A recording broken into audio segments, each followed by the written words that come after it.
So one thought I also wanted to ask you about is certainly not every tectonic shift makes sense for every business owner. So what do you suggest a business owner should do to try to determine, well, which of these should I be developing, right? That is most applicable or most valuable to my business? That's right.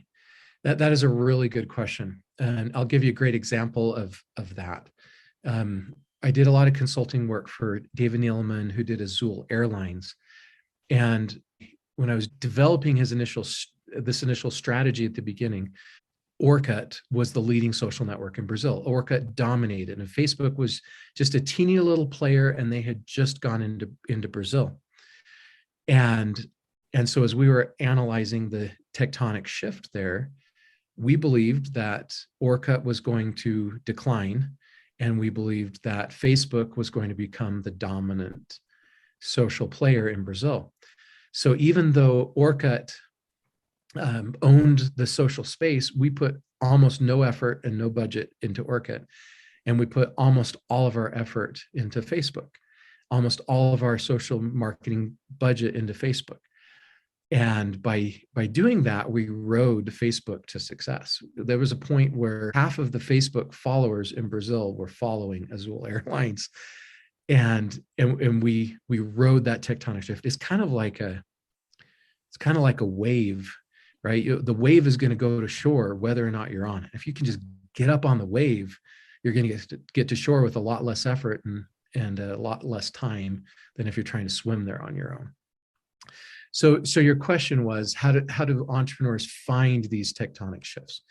So one strategy is to do what I did and go look at what the experts are saying, right? Go find what trends are being predicted by industry experts or by experts in your niche.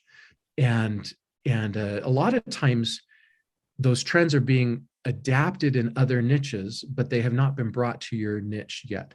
It's a concept in MBA programs, they call it cool hunting, where you find something that's already been proven successful in a different niche, and then you bring it to your niche. Uber is a great example of that, right? There were a lot of people that had already done mobile business models and mobile apps that had been proven successful and had worked. And so Uber saw this great opportunity, and they created an amazing app for the car transportation industry. And leveraged it in their specific niche. So I guess secret number one is find what industry marketing experts are talking about. Secret number two is find what other people have done in other niches that have been incredibly successful, and then figure out how to bring that to your niche. And I'd add to that, and it's something you and I remember talked about, when we were doing consulting together, is I think you shared with me the example of how Southwest Airlines identified that their competition wasn't just other airlines. They also said our competition is any other means of getting travelers from one point to another. And so they looked at Greyhound buses, for example, or Amtrak, and said, we're also competing with them. So how do we, so I think there's some value there to looking beyond just your immediate competitors, but saying who else or what other industries also are satisfying a part of the demand. Yeah, that's right. I think that's right.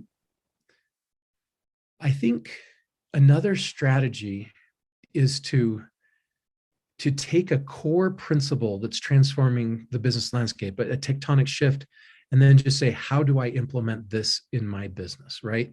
So you may not know the specifics of what you need to do, but you know a principle that needs to be applied, if that makes sense. So, for example, you look at almost every single one of the tech giants in the world today.